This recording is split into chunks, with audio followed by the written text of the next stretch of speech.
Hello, everyone. I'm Dr. Marty Ross, and this is another Conversations with Marty Ross MD tonight. Sorry to be running a little bit late here. I had a long day of patient care, but we should be able to have enough time, hopefully, to get through a lot of questions. Although there's never enough time in these webinars to get through everyone's questions, unfortunately. So I'll spend about an hour to an hour and a half with you tonight, probably an hour and a half, but sometimes I tire out from answering the questions. So we'll see how I'm feeling around 1 hour into this. I am doing a recording of the webinar tonight, and so tomorrow morning you will get an email from me with information about how to access that recording as well, too. For those of you that are new to the webinars, the way that you write a question to me is you write it in the chat box right over there on the bottom. I ask that you only hit the enter key when you complete a whole question, because each time that you hit an enter key, it sends a separate question to me, all right? And so if you hit that enter key too many times, it becomes hard for me on my side of the webinar to be able to actually figure out where parts of your question is, okay? So please only hit the enter key one time. So as those of you know that have attended these webinars before, you create the webinar with your questions. And so these webinars are never identical, although sometimes we do cover similar topics from webinar to webinar too.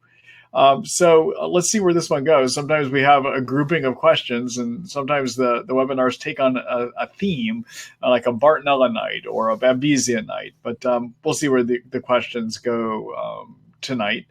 This is the last webinar for June, and I'm going to take next week off, and then I'll be back with you again in July. I've got to figure out whether I'm going to do the July 4th, that Thursday of July 4th or not, given that that'll have been a holiday week too. But I'll let you know that in tomorrow morning's email. And tomorrow morning's email, you'll be able to sign up for the next series of webinars after this one as well. All right. So with no further ado, let me just do one quick check here. Yeah, okay. So even though I started late, it looks like we got a pretty good turnout here. All right, so let's go ahead and get started. I'm going to go ahead and post the first question. All right, so during the webinar, you'll actually be able to see the questions. I will post them on the screen. I still am going to read them, though, because in the recorded versions, sometimes it's a little hard to read them as they post on the screen. So yeah, this first one is a test from Craig. Craig says, so hello, Craig. Have you used the ELISpot blood test, and can it determine progress in Lyme disease treatment? So the ELISpot is a test that's done here in the States by a lab called Pharmacin Labs, and their version of an ELISpot is called an iSpot. There also is a lab in Germany called Armin Labs that you can get done here in the States with a test kit. It's mailed over there. Canada, you can do it across the world. European countries do it as well too. Australian patients of mine will get it done there too. And they do an ELISpot test also through Armin Labs, okay? Now, what happens in an ELISpot test, it's a way of looking to see if your immune system has had a reaction against the Lyme germ, okay? So many of you are familiar with another test called a Western blot, which is also looking to see if your immune system has a reaction, all right? So in a Western blot, what we're looking to see is, has your immune system made proteins called antibodies that actually attach to a germ? And once those proteins, antibodies are attached to a germ, they identify the germ for the rest of the immune system so it can come and get it, okay? So that's one kind of reaction, all right? Another thing that we can do, what the ELISpot does, is it's looking for another kind of immune system reaction, which is it's looking to see if you have a type of white blood cell called a T cell that has reacted to Lyme before. Has it tried to attack Lyme? So T cells are the type of white blood cells that actually attack germs, try to gobble them up, okay? Try to kill them, basically. And so what happens in an ELISpot test is you get your blood drawn, they remove your T cells, and then in the test, they basically expose those T cells to Lyme proteins, and they see if those T cells release a group of cytokines, inflammatory chemicals that they would only release if they had previously been exposed to the Lyme germ, okay? So it's a way of doing an immune system reaction. Now, studies say that it can find Lyme when it's present about 85% of the time. Those are the more broad studies. The iSpot lab, they claim that they have studies that show it will find Lyme 95% of the time. When I've looked at how their study was done, I have some quality issues of how it was done. So I suspect probably the iSpot has overestimated, Pharmacin Labs has overestimated how good their test is, but probably ELISpot's, either as iSpot or the ELISpot through the Armin Labs, will find Lyme about 85% of the time, all right?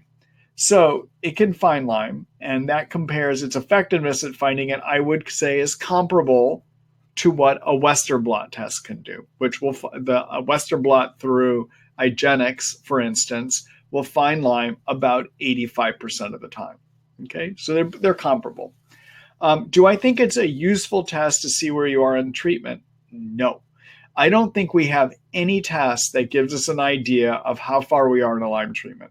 To date, I don't think we have a test that shows us where we are. Okay, so the best thing you can do in terms of Lyme, trying to figure out where you are in Lyme, is look at what your symptoms are telling you. Are they getting better? Are they getting worse?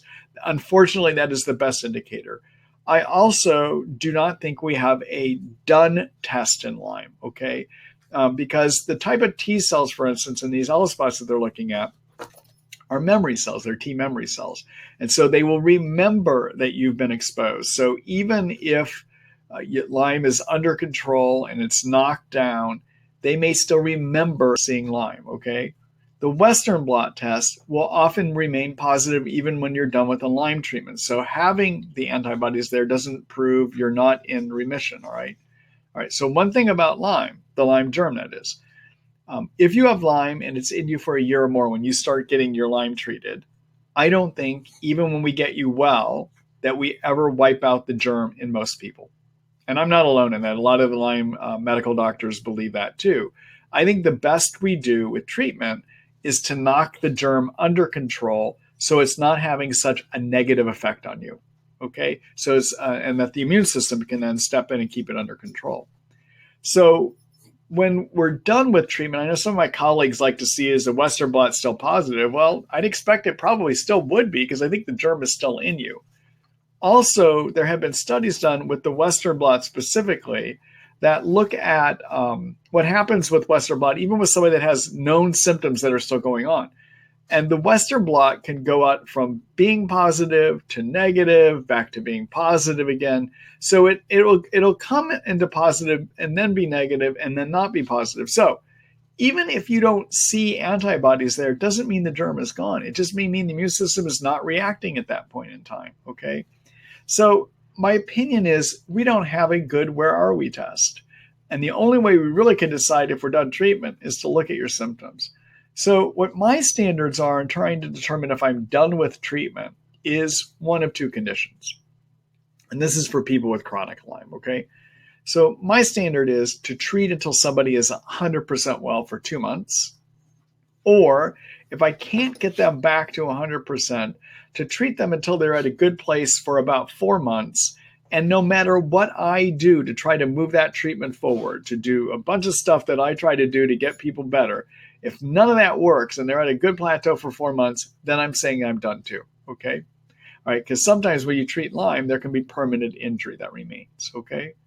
So I wanted to show you a couple things here so that you can look at this later. So I'm going to do a quick screen share. All right. Got lots of information about Lyme disease. All right, so I'm going to point you out to a couple places here. So in the chapters section, there is a chapter called End of Treatment. Okay, so I would, in terms of how do you know if you're done and then how to prevent relapse, you may want to take a look at this article called Finished and How to Prevent Relapse, okay? And in here is an article called Is There a Lyme Done Test? No, okay, that's where I review some of the testing issues too, okay? All right. The other thing that you might want to take a look at let's see here.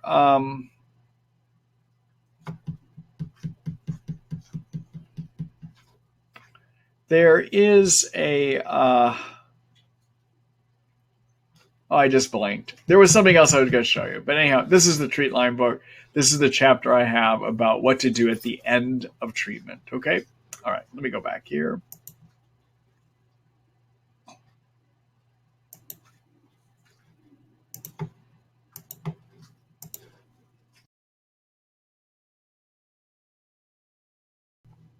And good luck to you.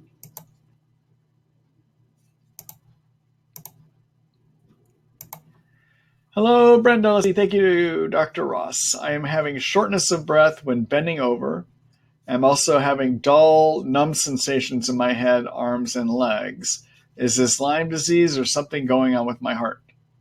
The question, I guess, Brenda, I don't know. I would need to know a lot more information. So in terms of trying to figure out if something is Lyme, first of all, we got to determine, do you have Lyme disease, right?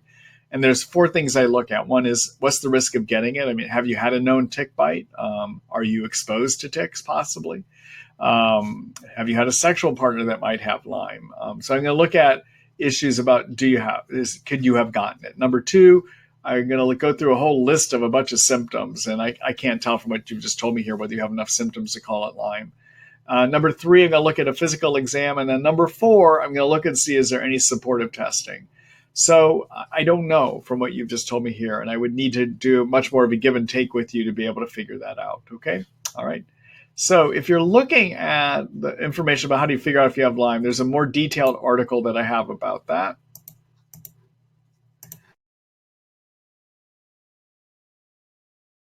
Called How to Diagnose. And there is a video article I have that's a 15-minute article about how to diagnose Lyme. It's this one. It's called How to Diagnose Chronic Lyme Disease More Than a Test. Okay, so it requires more than testing. All right. Let me go back here again.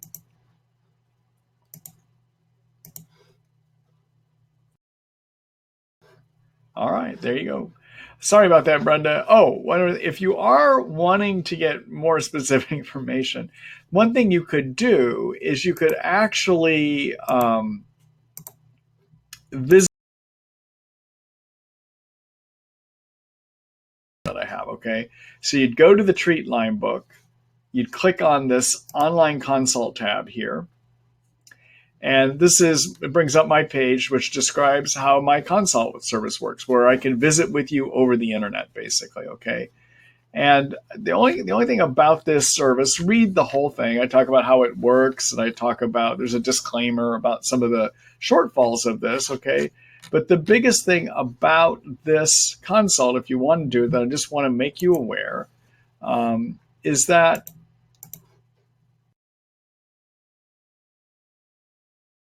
get to examine you. My medical board says I can't prescribe for you. Okay, so if you do the consult with me, I can't prescribe. Secondly, I can't order tests, but I can give you lots of good information. I can come up with treatment plans for you, and you can take that if you need prescriptions. You can take that information to your physician. Often people can get others to prescribe. Okay. Also, there are ways to do things all herbally, and I can do that online without examining you first, okay? But if you're looking for my input, what do I think this is? What would I suggest? Take a look at that consult. Anyone could do that service, okay? All right. Thank you for that question, Brenda.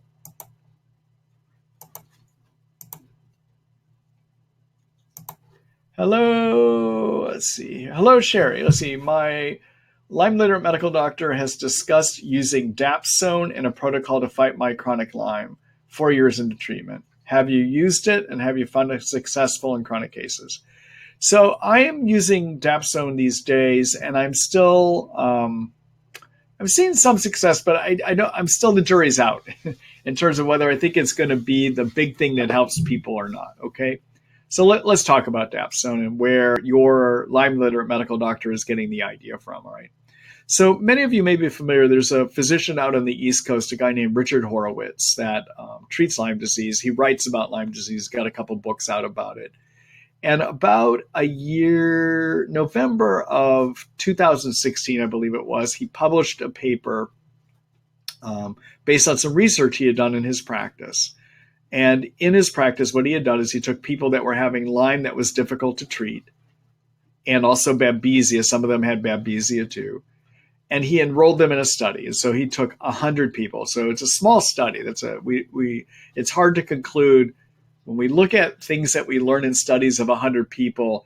It's hard to see is what the findings are in that small group of people really going to hold across thousands and hundreds of thousands of people. Okay.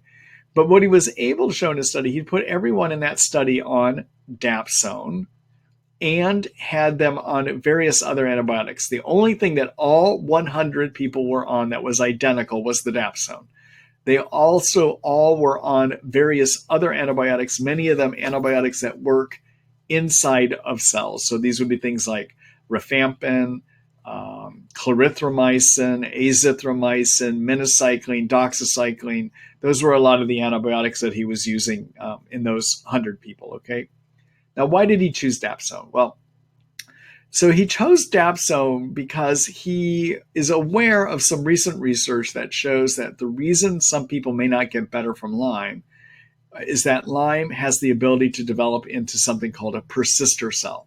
Right, so this is getting a lot of attention. This idea of persister cells is getting a lot of attention in the last year or two. So what is a persister cell, and why did we even go looking for them? Okay, so we look over at the world of tuberculosis and the world of leprosy, and in those germs, they're also hard to treat infections. It is known that they have the ability to develop persisters. And so some people have wondered for some time, does Lyme have the ability to develop persisters too? Okay, so what's a persister? Well, persisters are forms of spirochetes and forms of cyst Lyme that basically slow their metabolism way down and go into hibernation. They just basically, and in hibernation, they have the ability to ignore antibiotics, right? So they basically stop responding to the treatment, all right? So as many of you know, that Lyme has 3 known forms, right? Spirochetes, that looks like the corkscrew. Lyme also lives inside of your cells as intracellular Lyme, where it loses its coat, moves inside. And then there's a third form of the germ, which is a microscopic cyst, okay? Persister cells are not a fourth form, all right? It's just that some of the spirochetes turn into persisters and some of the cysts turn into persisters, okay? All right. Now, there were some Petri dish experiments that came out about 2 years ago with some studies out of Northeastern University in Boston, where they were able to show that, yep, Lyme can do persister cells, all right? So it's the first time we were able to see that in research. And what they were able to show in those Northeastern University studies is that on a Petri dish, when Lyme was exposed to ongoing antibiotics, about 20% of spirochetes and 20% of the cyst would turn into these persister cells. And again, they're basically in hibernation. They're just not responding to the antibiotics. What was interesting about the Northeastern study is that they then started figuring out, well, what do we do about it? And what they chose to do was to start and stop antibiotics. So what they would do is they would wash the antibiotics off the Petri dish, and about 24 hours later, these persisters would wake up. And then they would go back and start the antibiotics again. And after they did this, starting and stopping 4 times, they wiped all of them out, okay? So for a while, based on those Northeastern studies, many of us started to do a lot of pulsing of our Lyme antibiotics, where we would put a person on for a while and then stop. And what I want to let you know is most pulse regimens don't work, actually. I think they help. There are some people that does great in, but I've been disappointed in what I have seen in living people, okay? All right. So what Horowitz did, Horowitz was thinking, I know persisters exist. We got some science that shows it. What is useful in another germ that has persisters? So he looked at the world of leprosy. And in leprosy, one of the drugs we use for persisters is Dapsone. Okay, so that's where he got the Dapsone idea from. It's something that works in leprosy. Okay, all right. So in his study, he was able to show that using Dapsone, that people that were having difficulty getting better, a large portion, I think it was around 80%, got better, had improvements. That is, the people that had the most significant improvements were people that also had Babesia. All right. And probably what the reason for that is Dapsone also is an anti-malarial. It treats it treats parasites. All right, so that's probably why they got better. All right, so what do I know about Dapsone now? So when you read the Horowitz study, it looks like Dapsone is going to be the greatest thing that ever hit Lyme disease. Okay, and what he failed to tell us in that study was how complicated this medicine actually is to use for people. And so, based on his studies, I started putting people on Dapsone. And in his studies, he says that he gave them 100 milligrams. But the truth is, he didn't start everyone at 100 milligrams. We found this out later, all right? And I did start people at 100 milligrams, 50 milligrams, 100 milligrams, and I was clobbering people. I was really knocking people down badly. All right, now when you look at the Dapsone side effect list, its side effects look like a Herxheimer reaction, all right? So Dapsone as side effects gives you fatigue, gives you body pain, can give you confusion. If you really look at the Dapsone side effect, it's very similar to what a Herxheimer reaction gives, okay? So one of the things you got to do at Dapsone is to start low and slow. That's what I have figured out. So I'm going back now and retrying in a bunch of my patients, and I'm starting at 25 milligrams every other day for a week. If they don't get knocked down, then I go to 25 milligrams daily for a week. If they don't get knocked down, then I go to 50 milligrams, alternating with 25 milligrams every other day. And if they don't get knocked down after a week, I go up to 50 milligrams daily, okay? 50 milligrams seems to be the effective dose. If I can, I try to work more slowly up to the 100 milligram dose, okay? Now, Dapsone also interferes with folate metabolism. That's partly how it works, okay? So when you have somebody on Dapsone, you also have to give folate, and I like to give the methylated folate called 5-methotetrahydrofolate. I'll start at 5 milligrams daily, but often I'm having to work up to 15 milligrams daily based on what's happening with their blood counts. So if you're not getting enough folate, the size of your red blood cells gets big. All right. So I just follow the size of the red blood cells. When they start getting big, I give more folate. Okay. All right. And then finally, because the herxes can be really severe with Dapsone, I usually would put people on, in addition to curcumin, that many of you know that I like to use the herb curcumin. I like to use to control cytokines. I'll say more about that in a minute. I also put them on glutathione. I find glutathione to be helpful. Glutathione is a very powerful antioxidant that is made inside of every one of our cells. It's used by the liver to detox. It's used by all of our cells to fix themselves, and is a very strong antioxidant. It helps tell white blood cells to stop making so many cytokines, okay? All right. So I'll put people on, if they're having a hard time with the Dapsone, or even at the beginning, I'll start them on 5 milliliters of something called Tri-Fortify Orange or Tri-Fortify Watermelon. That's a form of glutathione that's a liposomal, microscopically wrapped in fat glutathione, which increases its absorption, okay? I also would put people on curcumin, 500 milligrams 3 times a day. And if they start herxing, I have them increase it to 1,000 milligrams 3 times a day. All right. So what's curcumin? Well, curcumin is a component of turmeric, the Indian seasoning turmeric. It gets inside of white blood cells and stops their production of cytokines, or limits their production of cytokines. Okay. So what are cytokines? Well, if you've been in my webinars many times, you know I mention cytokines every time I talk about Lyme practically, okay? So cytokines are chemicals made by your white blood cells that are good and bad. On the good side, when they see Lyme infection, the white blood cells make cytokines to turn on more white blood cells. But in Lyme, the immune system often doesn't do a good job, but it keeps trying harder and harder. And eventually it makes too many cytokines. Too many cytokines make it so you can't think, make you hurt all over, give you low energy, interfere with how your hormonal systems work, disturb your sleep centers. Okay, so basically, when we look at Lyme symptoms mostly are too many cytokine symptoms, all right? Now, when you start killing Lyme germs and we trigger a worse thing, that's called a Herxheimer reaction, right? Many of you call it a Herx. What happens in a Herxheimer reaction is the immune system sees the dead bug parts and starts making more cytokines, okay? So to help people get through Dapsone, because the hardest part I see with Dapsone is getting on it and staying on it because of Herx and potentially the side effects, okay? I like to put people on curcumin, 500 to 1,000 milligrams 3 times a day, and the glutathione as a Trifortify orange or Trifortify watermelon, and 5 milliliters 1 time a day. If they're really herxing badly, really having side effects, then 5 milliliters twice a day, okay? And then the other thing I have found with Dapsone is you got to go low and slow, okay? So now, what am I seeing? Well, I've got a small group on this still.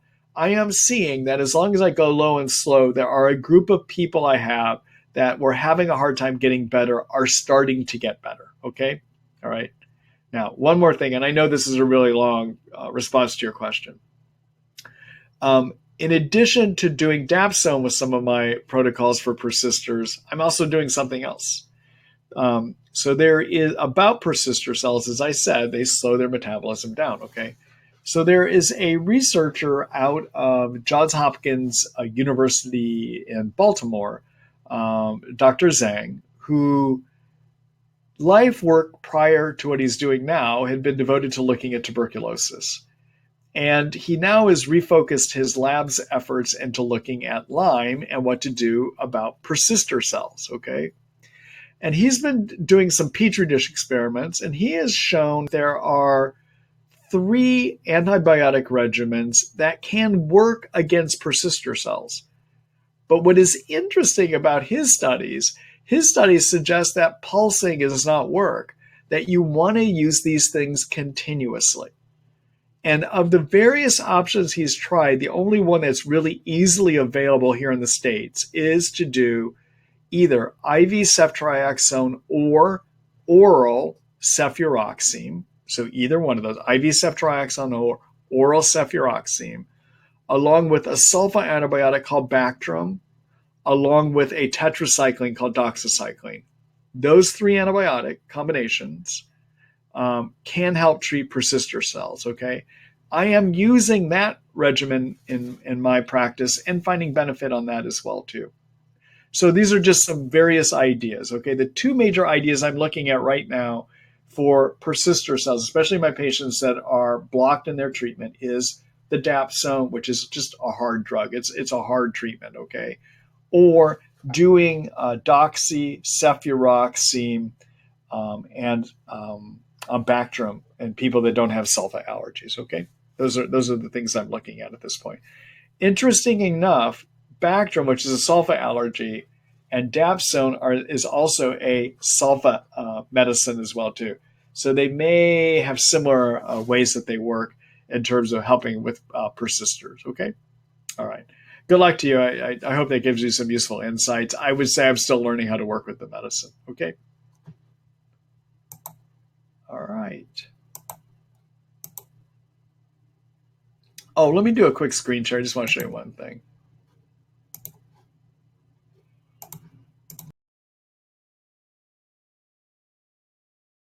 If you're wondering what I'm recommending when I talk about supplements tonight, like curcumin and Trifortify, so this is my supplement store. This is where my patients get their supplements. It's Marty Ross MD supplements at treatlyme.com. My Lyme disease information book is at treatlyme.net. The supplement store is at treatlyme.com. All right. If you're wondering when I recommend a supplement, what am I recommending? You can find it here. Okay. So just a word of caution about supplements. If you're going to use them, make sure you're using something that is made by a company that has a track record of putting good ingredients into the supplement. Okay. So there's only there's a number, most supplements that are out there are garbage, to be quite frank with you. But there are certain companies that do a good job of sourcing their ingredients for the most active ones. And those are the ones that work, okay? Also, you want to use supplements made by a company that doesn't put a bunch of artificial fillers in that might hurt you when you have Lyme. So if you're looking at what are the manufacturers I recommend, well, take a look here, all right? So you could look by manufacturer. This is a list of the various manufacturers that I have investigated that I think do a great job of offering quality products and sourcing for the best active ingredients. Also, these tend to be companies that are not going to put a bunch of garbage into their supplements as fillers that could hurt you too, okay? So If you want to know what glutathione I recommend, well, you can come over here, for instance, hit the search box here, type in glutathione, see what Marty Ross recommends. Well, there are my trifortifies that I was just telling you about. Okay, all right. So that just gives you an idea if you're trying to figure out where do you go to get some of this stuff I'm talking about tonight, and what would I use? Well, that's where you can go to figure out what I use. Okay. Also, you could feel free to do it there as well. All right, let me go back here. Okay, let's see here. Hello, Miranda. Let's see. Hi, Dr. Ross. Is it possible to have Babesia and not Borrelia? Yes, it is possible. So Babesia is a tick-borne infection. I also think it may be spread by mosquitoes as well, too. So if a tick gives it to you, it is possible the tick doesn't carry Lyme. So it is possible to get Babesia and not have Lyme at the same time. Thank you for that question.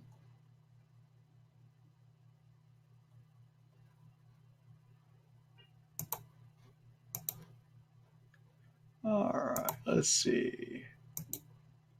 Hello, Rita. Let's see. Hi, hello, Dr. Ross. Once again, thank you for what you do. You're welcome.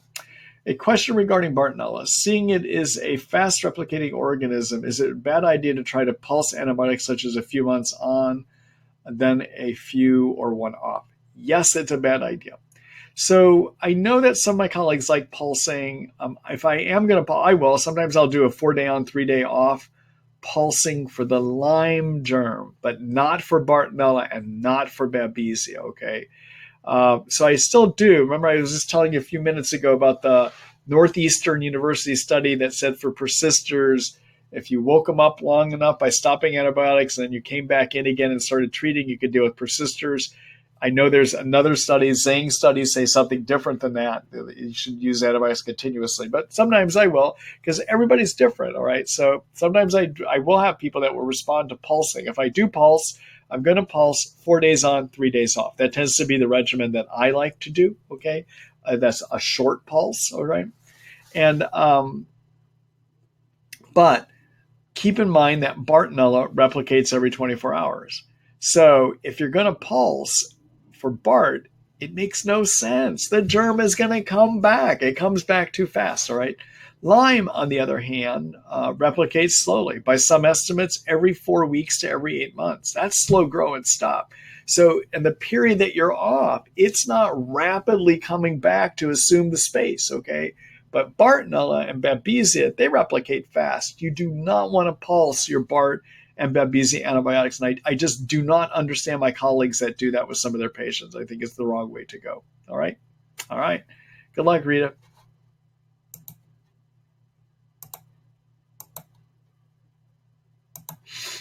Hello, Lisa Sarah. Let's see. Hi. Besides Lyme and Babesia, I just got diagnosed with stage 2 adrenal dysfunction. Cortef is recommended. Is that a good choice or are natural supplements better? Concerned about steroid use. Okay. So for adrenal dysfunction, basically it means that your adrenal glands are having a hard time making what they make, all right? So one of the hormones that they make is cortisol. Cortef is hydrocortisone, which is like cortisol, okay? The other thing the adrenals make is they make chemicals that talk to your kidneys and tell the kidneys to hold sodium in the body. And if the kidneys hold more sodium in the blood vessel space, that attracts water to the blood vessels, which expands your blood volume, which makes it so that when you stand up, you don't get dizzy, okay? So signs that you might have low adrenals are afternoon crashing, because you may just have a hard time making enough cortisol in the afternoon to give you that afternoon rise in energy, okay? And also another symptom of low adrenals can be getting lightheaded easily when you stand up because they're not making enough of what are called mineral corticoids that hold sodium in the blood vessels, okay? And then finally, another symptom that can suggest low adrenals is having a frequent hypoglycemic episodes. So hypoglycemic episodes would be situations where you get jittery or shaky quite easily, and that's relieved by eating, okay? All right. So those are the kind of things I look at to try to figure out if somebody might have low adrenals. I don't do a lot of saliva testing and even blood testing. I tend to go more by what the symptoms tell me with adrenals. Okay. So my favorite thing to do to support the adrenals is actually to work herbally. And what I'd like to use to support the adrenals, my favorite herb, is something called ashwagandha. Now, ashwagandha is used in Ayurvedic medicine.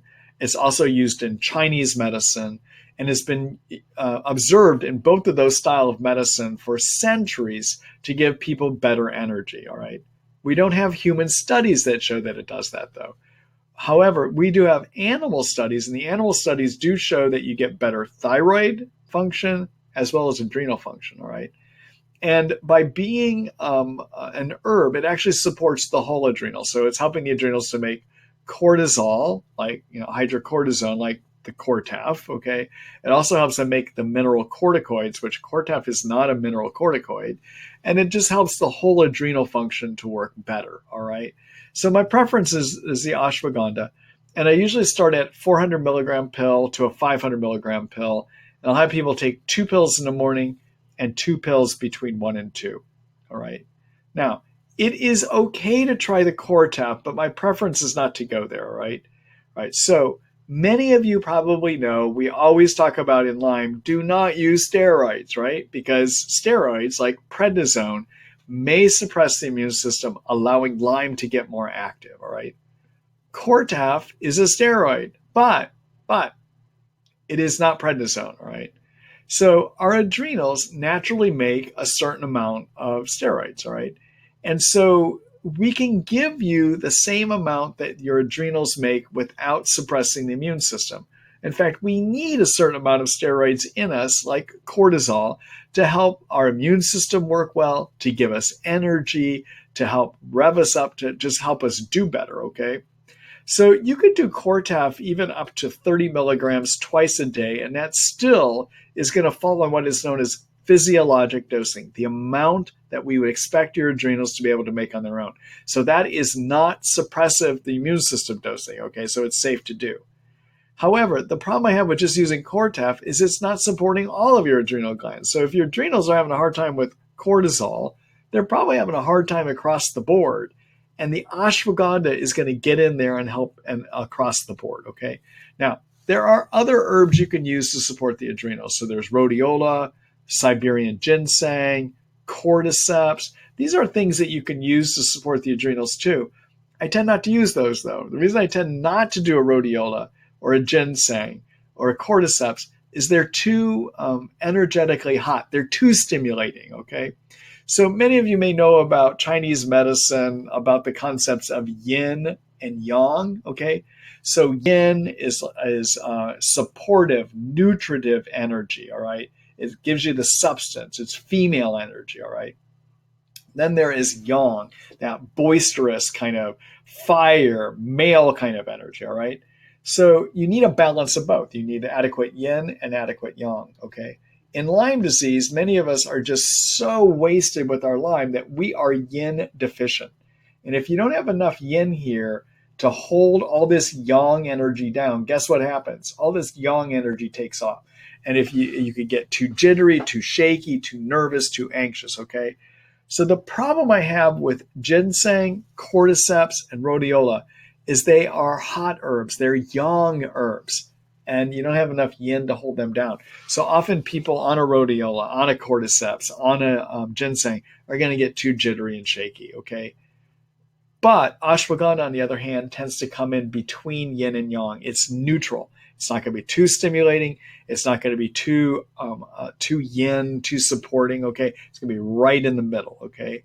So what I would recommend is the ashwagandha that I was telling you about, all right? All right. Good luck to you, Lisa.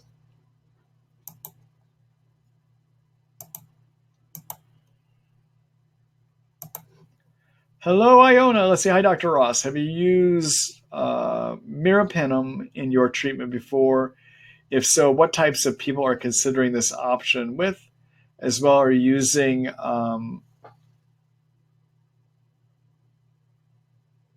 that's a good one. No, I have not used that. I can't even say the word. In medicine, we have such a horrible. I'm going to have to look that one up. Anadulafungin. I haven't used that one. I can't make a comment on that.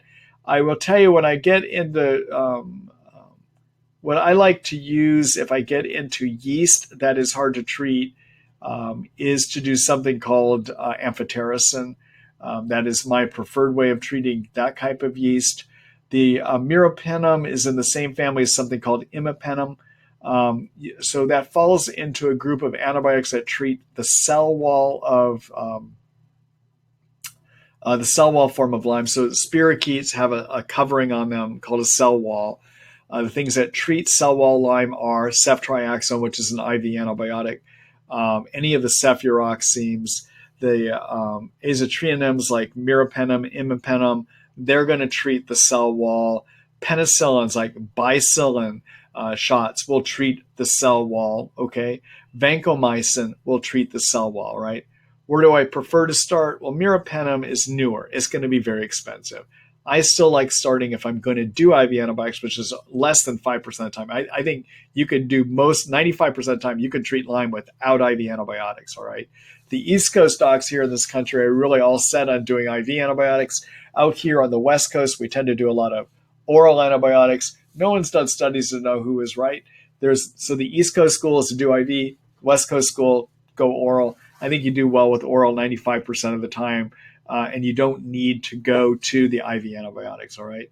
But if I go IV, I'm usually going to go more with ceftriaxone first because it's got a proven track record that it works, and it tends to be a lot lower cost than the imipenems and the meropenems that you're talking about here, all right? Have I used the meropenem? No. Do I know that class, the imipenem? Yes. Does the imipenem work any better than what ceftriaxone does? Most of the time, not. I would prefer just to go with that one that tends to be a little bit lower cost. Okay. All right. Thanks for that question, Iona.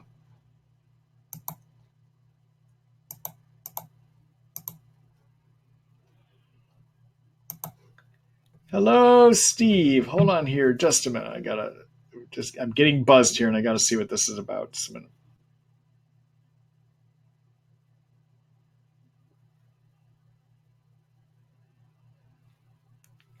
All right. Hi, Steve. Let's see. Dr. Ross, have you seen the study that shows Sida acuta causes hyperplasia, hypoplasia, and hypertrophy of reactive astrocytes in the cerebral cortex of Wistar rats and may result in cerebral dysfunction? No, I haven't. I haven't actually seen that study. I'll have to take a look at that. Thanks for bringing that to my attention. All right.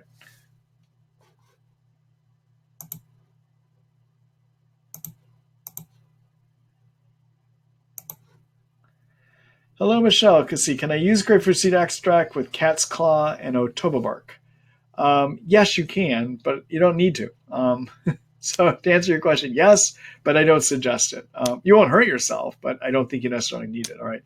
So grapefruit seed extract, everyone, is an herb that I like recommending to treat the cyst form of the Lyme germ. All right.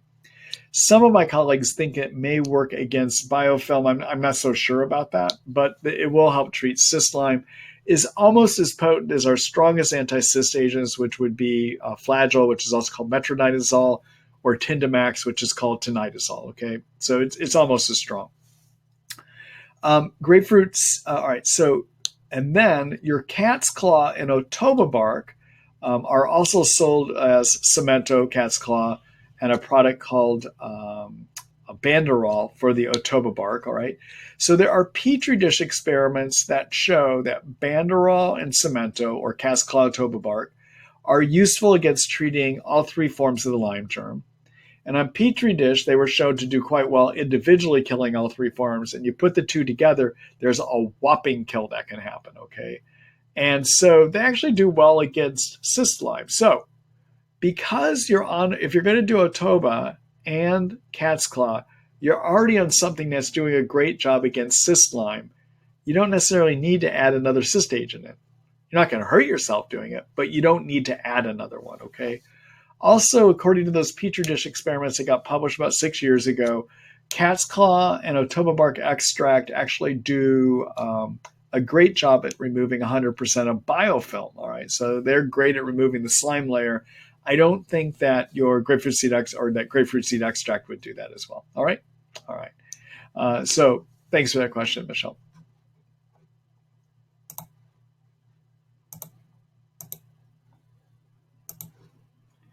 Hello, Deborah. Let's see. Hi, Dr. Ross. I had a stool test that showed that I'm not digesting fats. The fat is just going through me. Do you have any recommendations to get the liver and gallbladder to drain better? I do plenty of detox things, but how can I fix this? I have heard infections lurk in those areas. Thanks.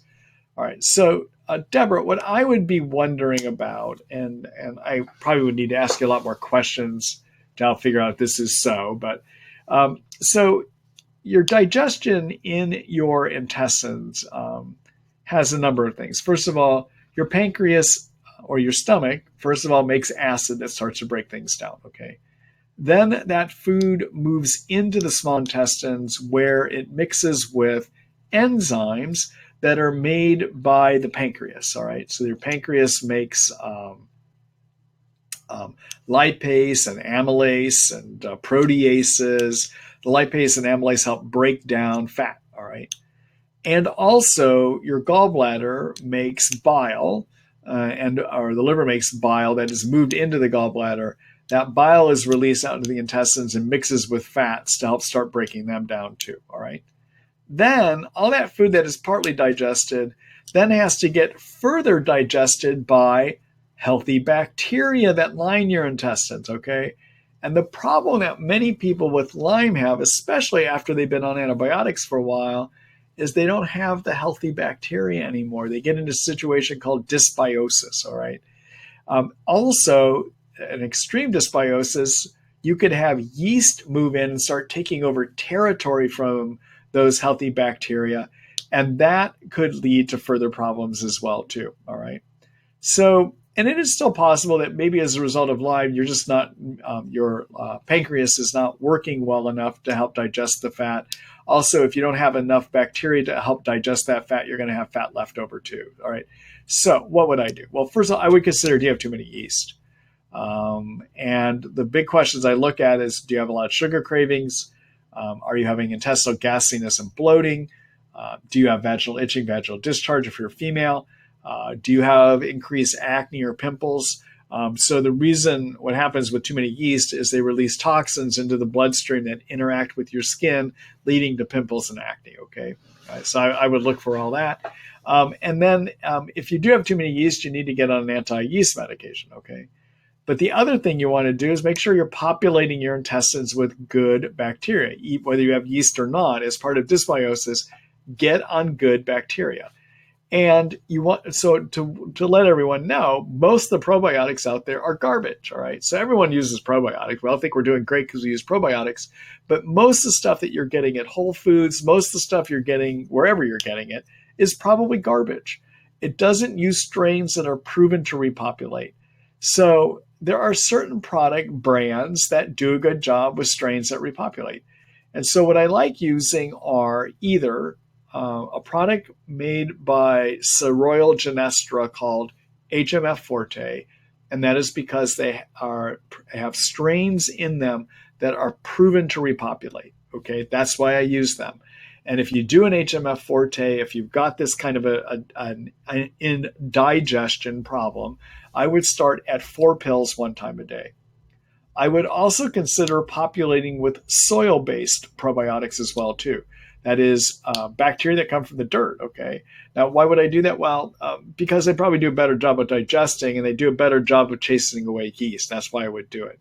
And why would I put dirt in? Well, I think over 100, 200 years ago, the bacteria that made up our intestines was much more similar to what's in the ground than what it is now in us, okay?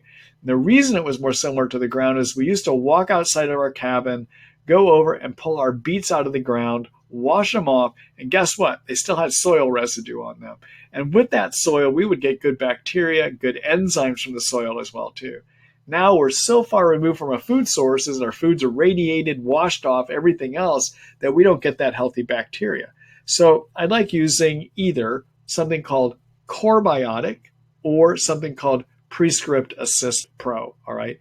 And of those, for this kind of a problem, I would do 4 pills 1 time a day. So I would do HMF Forte, 4 pills 1 time a day. And I would do Prescript Assist Pro, 4 pills 1 time a day as well too. And until you correct your bacteria of your gut lining and get yeast out if you need to get yeast out, I would go on maybe about 2 months or 3 months of digestive enzymes, okay? So you can get the lipases and the amylases in a form that's a digestive enzyme. And the product I like using for that is a product by Integrative Therapeutics called Similase, which has a bunch of enzymes in it. And I would do 2 pills before your meals 3 times a day. All right. So my program for this would be figure out if you got yeast, fix your bad bacteria probably that are making up your gut, and go ahead and be on digestive enzymes. All right. All right. And that's how I handle that kind of a situation. It works most of the time. All right. Good luck to you, Deborah. Thank you for raising that question.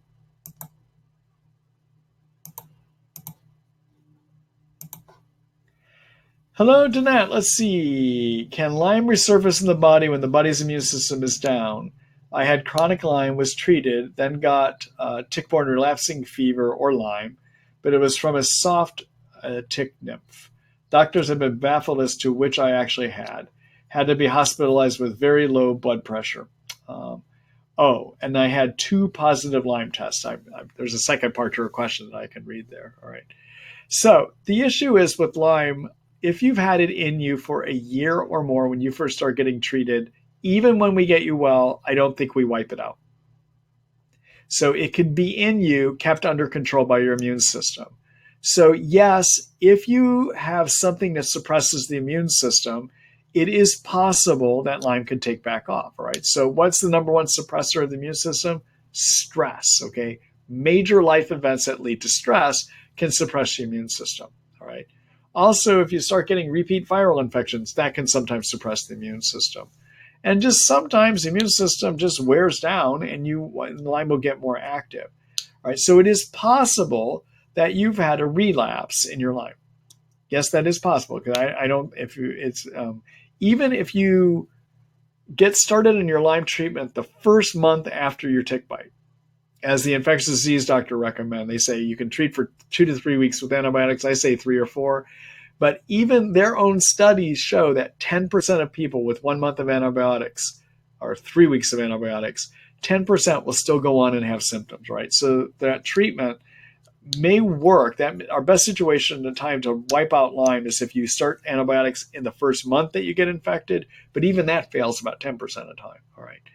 So most of us, once we've had our Lyme treated, it's still in you and it can relapse down the road, all right?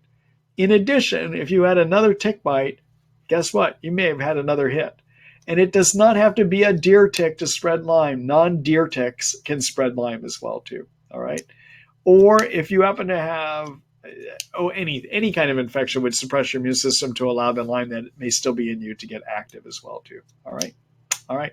So again, I mentioned earlier tonight, there's some things you can do at the end of your treatment to keep Lyme from coming back again. All right. So what I do in my treatments to prevent relapse at the end is I try to treat until somebody's well for at least 2 months, 100% well, or I like to treat them until they're at a really good plateau for at least 4 months. And no matter what else I do to get them well, they get as good as they're going to get. Okay.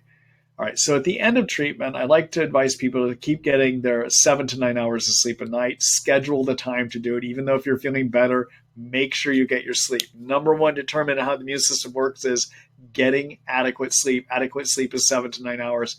Even if you still need to keep taking medicines or herbs to get 7 to 9 hours of sleep, get 7 to 9 hours of sleep. Okay, that's number one.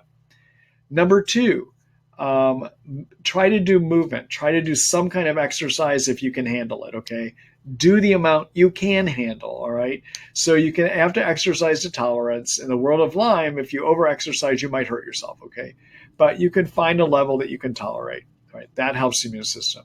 Number three, deal with your emotional toxins. So those things in your life that stress you, that may have an emotional basis, if you can do counseling around it, if you can fix the relationship with your partner that isn't good, go into counseling. Whatever it takes, deal with those emotional toxins, all right? even if you need to move that toxin out of your life, sometimes you have to do that so that you are not continuing to relapse from your Lyme. Okay. All right. Number 3, eat organic foods. Do not put poisons in. Okay. So keep the poisons out. All right.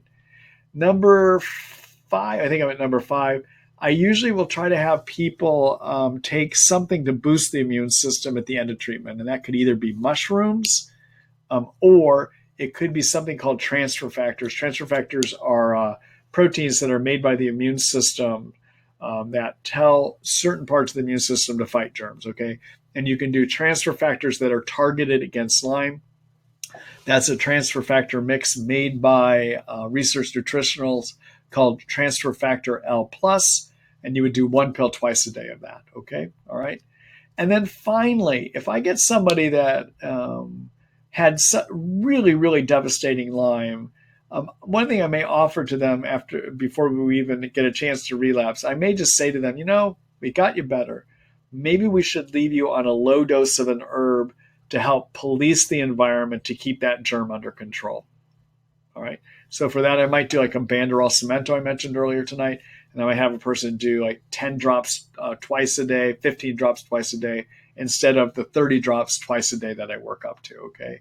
Or in some people, I might even have them do a low dose of a prescription antibiotic, like a Biaxin, 500 milligrams 1 time a day, or 250 milligrams 1 time a day, to police the environment. All right.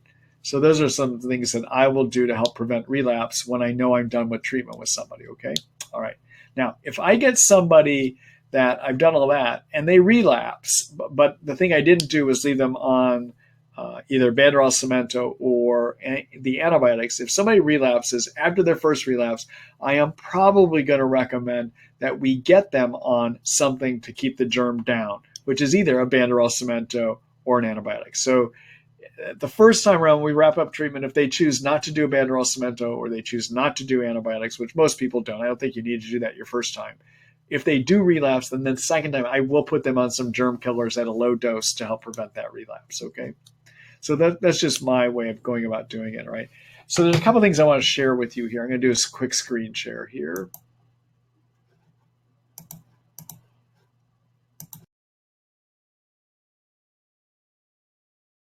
So we're back in the Treat Lyme book, okay? And I wanted to just show you there's a chapter I have. I keep saying that I will treat somebody until they're well for 4 months, as long as everything else I know to do doesn't help them get better.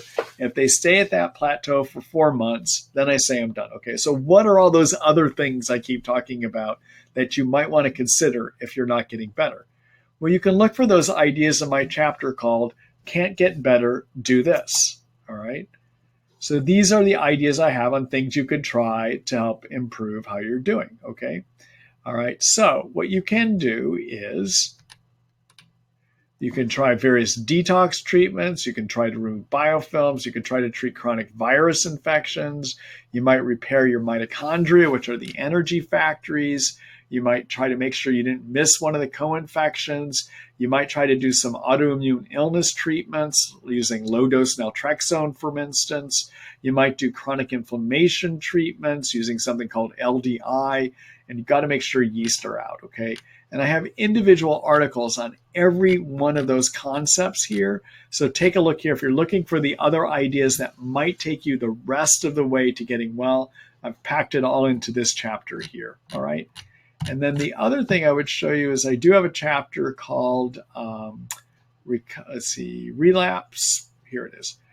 Relapse or end of treatment. Look at the one that says end of treatment. And in here, I talk, it's an article called Finished and How to Prevent Relapse. Basically, it's everything I just went over with you in that last response. Okay? All right. Let me go back here.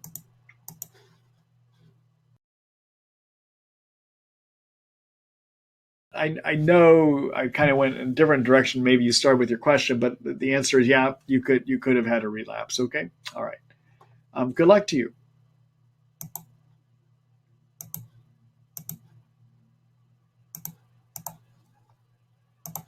All right. Hello, Lauren. Let's say hi, Dr. Ross. I'm wondering if Achilles tendonitis could be Bartonell's symptom if there's no other foot pain present? Also, do you recommend wearing any essential oils or taking additional precautions to avoid potential re-exposure? So in terms of the tendonitis, so Bartonella is going to give pain on the bottom of the feet, not an Achilles tendonitis. A tendonitis may be more related to Lyme, or it's just happening separate from having Lyme and tick-borne infection, okay? In terms of, do the essential oils help prevent ticks? I don't know. We have no studies. I know that there's some people that say they do, but we don't know. Probably the best things you can do that are preventive is to wear long pants and tuck them in. And do tick checks when you get home. There are chemicals you can put on you. The trouble is that they sometimes have neurotoxicity with them, but one would be to use something called DEET that you put on your skin to help prevent those bites. That has more proven record than the essential oils do. But then there's the downside of DEET, that is a neurotoxin, okay? And then finally, you can take your clothing and soak it in something called permethrin, or spray permethrin on your clothing, and that can help ward off the ticks as well too. But the truth is there isn't anything that is 100%, all right? Unfortunately, all right. Good luck to you, Lauren. Thank you for that question.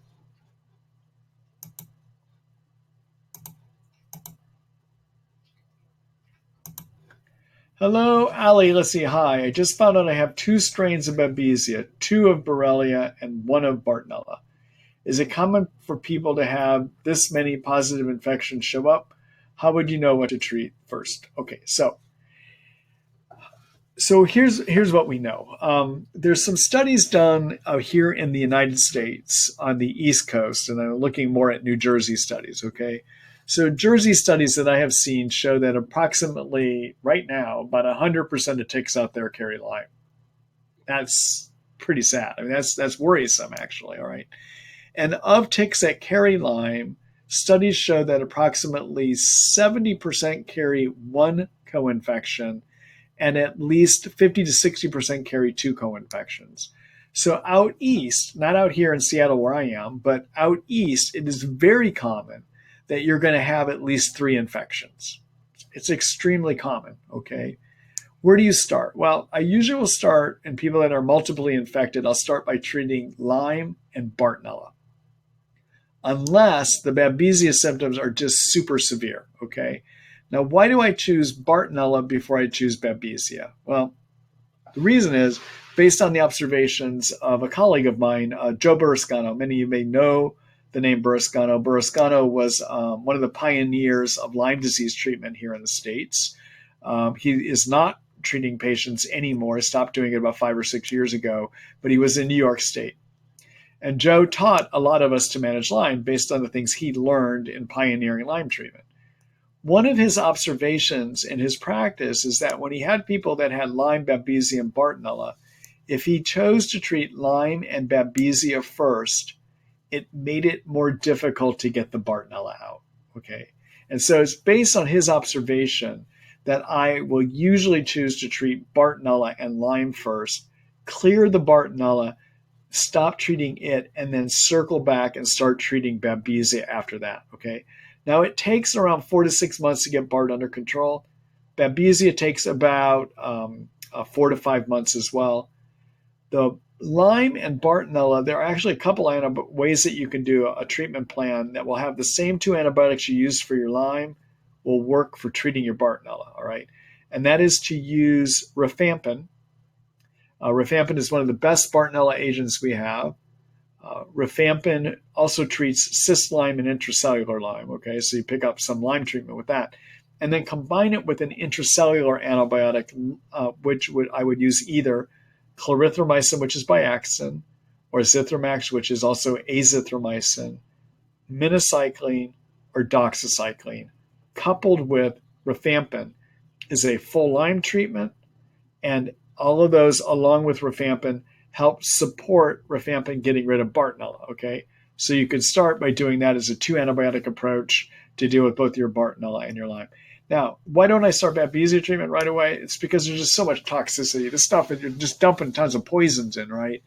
Now, if I get somebody, they're into their treatment, they're 3 months, 4 months into their Bartonella, and Lyme treatment. And it looks like they're handling it okay. Their liver is holding up okay. They're holding up okay. I might consider adding in treatment for Babesia at that time on top of all that, all right? But I won't start there right away, okay? Now, when might I do Babesia first and kind of override that observation of Burrascano?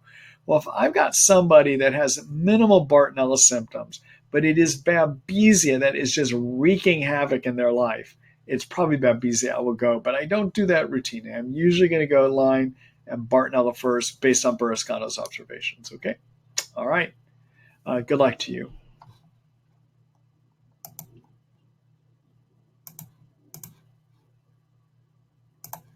Let's see. Oh, another one from Ali. Hi, Ali again. Let's see. Do you work with patients who have POTS? Yes, I do. They developed after contracting Lyme, or does this typically require a separate specialist? So to do the formal diagnosis of POTS, there's a type of test you need called a tilt table test, and which is you're basically on a table and they're literally tilting you and they're measuring what happens with your heart rate and your blood pressure. Okay, it's cardiologists that are going to wind up doing that. All right, but you don't necessarily need to have the formal diagnosis to consider that probably you have POTS. Okay, so a person that has POTS is somebody that gets racing heart and has a lot of trouble standing up without passing out. That's POTS. I don't need to do a tilt table test to be able to prove that's what's happening with a person. They tell you, just listen to the symptoms. I feel my heart start racing, I get sweaty, and then I pass out. That's POTS. Or if I'm sitting down, every time I try to stand up, I pass out. That's POTS. All right. So you don't necessarily need to do the tilt table test to be able to call it POTS. But if you want to know for sure, it's cardiologists that are going to do that tilt table test. Okay. So you don't. So anyhow, I hope that answers your question. Okay. All right. Good luck, Ali.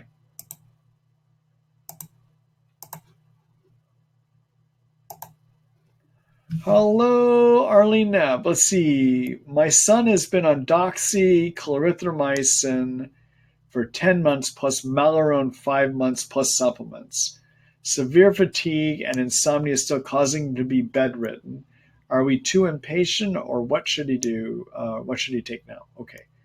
So, no, you're not impatient. I mean, it's understandable. You want your son to get better. He wants to get better. So I would never call that impatience. But let me just talk about a few things with you, okay? So with Babesia, and I would need to ask you more questions to find out what's happening with his Babesia symptoms, okay? Babesia can give you the low energy, but I would need to know specifically the targeted Babesia symptoms like night sweats, air hunger, racing, skipping of the heart, passing out, because Babesia sometimes can give you POTS, okay? Headaches in the front of the head, increased deja vu experience. Those are all things we see with Babesia. I would want to know what happened to those while he was on the doxychlorothymycin Malarone, okay? If those symptoms that he had in the beginning that were Babesia are now significantly better, you're probably done with Babesia because typically Malarone as part of Babesia treatment is going to get rid of Babesia in 5 months, 4 to 5 months, all right? And if it did not start giving you improvement in those Babesia symptoms by 2 months, then you needed to change to something else, okay? So again, just on the Babesia, by 2 months of an effective treatment, you should be seeing improvements in the following symptoms if they were there as part of Babesia. So those are night sweats, panic attacks, air hunger, which is a feeling you can't get enough air in from time to time, headaches in the front of the head, so front of the head headaches, not back of the head, front of the head headaches, racing and skipping of the heart, and deja vu. If he had any of those to begin with, and if Malarone was working, by 2 months they should have been getting better, and by now they should be gone. If not, he needs to change his Babesia treatment. Okay, and the main agent for Babesia here is Malarone. The doxy and the clarithromycin are helping, but the main agent is clarithromycin. All right. Then the Lyme germ. So Lyme can take forever to turn the corner. And if we look at studies about Lyme, or actually my observation is, first of all, on average to recover from Lyme is 2 years. That's a long time, okay? And but how quickly we start seeing improvements Well, there's a study that looked at this. It was not published. It was presented in ILADS, I think, which is the International Lyme Associated Diseases Society, the Lyme doctors, okay? It was presented, I think, 3 or 4 years ago at ILADS. I'm sorry, about 6 or 7 years ago at ILADS. Anyhow, that study showed that by 3 months of treatment, 30% of people start having improvements. By 6 months, 60% of people start having improvements. And by 9 months, 90% of people start having improvement, okay? So it can take a while before you start getting better from your Lyme. But again, you should be able to tease out whether the Babesia part of treatment worked here, okay? Now, there is one problem I see with your treatment here, just so you know, for his Lyme. And maybe it is one of the supplements he's taking, but that doxy and clarithromycin is going to help with Lyme. And they both work through a similar mechanism to decrease protein production of the germ, but they only treat spirochete Lyme and intracellular Lyme. They're doing nothing for the cyst form of the germ, all right? Malarone, some people wonder if it might treat cyst Lyme. I don't think it does. So if he's not on the supplement you can use that will treat cyst Lyme is grapefruit seed extract. So if he's on grapefruit seed extract, you're fine. He's done a full comprehensive treatment, okay? And yes, it just might be a matter of waiting a little bit longer. But if he hasn't been treating cysts, guess what you've been doing? You've been treating spirochete, you've been treating intracellular Lyme, stressing those forms of the germs, and some of those have been converting over to the cyst. So you still have Lyme sitting there, okay? So got to make sure that he's been treating cysts. The agents we use to do that are grapefruit seed extract. You could use a combination of Banderol Cemento that I talked about earlier tonight. A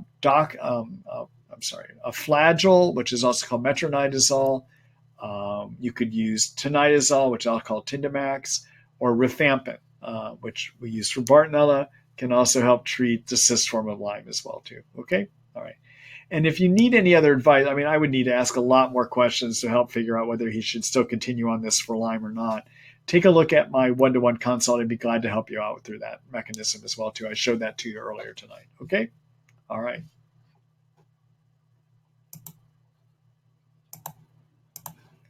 All right, let's see here.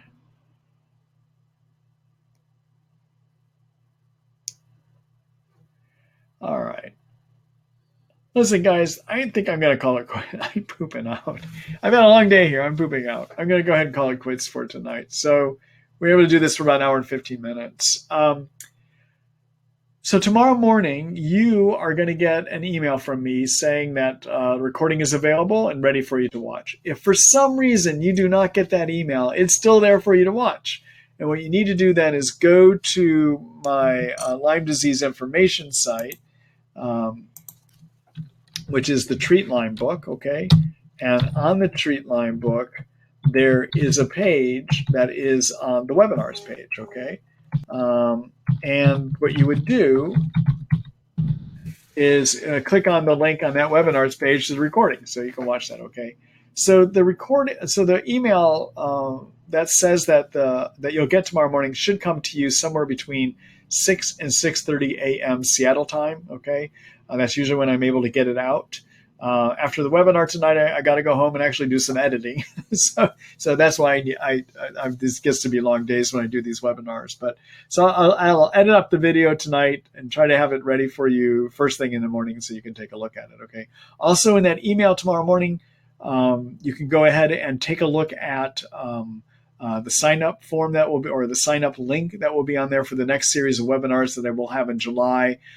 Again, I'm trying to decide if I will do it the first week in July. I may not, given that we're going to be having, that's the July 4th week, but we'll see. I'll figure that out tonight.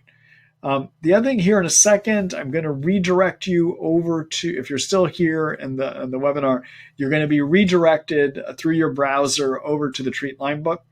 If you have not subscribed yet, I appreciate if you would. Click on any article that you want to read, and when you click on it, you're going to be asked to subscribe. When you subscribe, you're supporting the work that I do here, okay? And I appreciate if you would do that.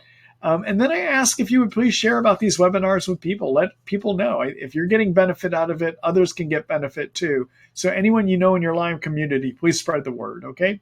All right. Thanks, everyone. Good visiting with you tonight. And I look forward to seeing you again in July. Okay? Good night. Bye-bye.